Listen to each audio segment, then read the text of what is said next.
Hi, this is Newt with a minute of medicine for your mind. You know, I had the opportunity of raising a blended family, and two of my biologicals, three of my wife's biologicals. When we got together, my youngest was 7 years old, and my wife's youngest was 10. So developmentally, they were at a stage where they knew who their mother and father was. So it didn't make sense for us to tell them to call us something that we weren't, because they knew better. So instead, we allowed them to call us what they felt comfortable with. So they called us Big Newt and Miss Kim. You see, that was the fruit that we had on our lives at the time, the trees of our lives that they had access to.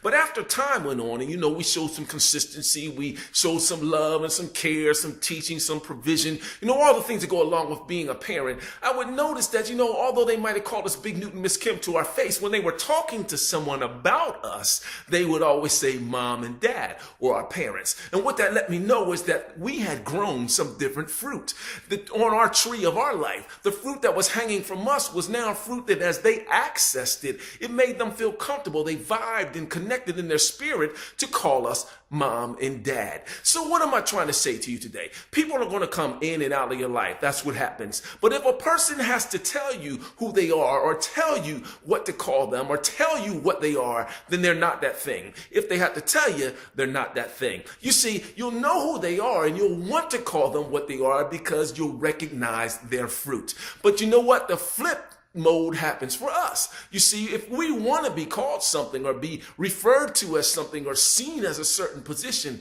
and we're not being seen that way, that's because we're not producing the appropriate fruit. You see, expecting fruit is still the best way to identify a tree. This is Newt with a minute of medicine for your mind.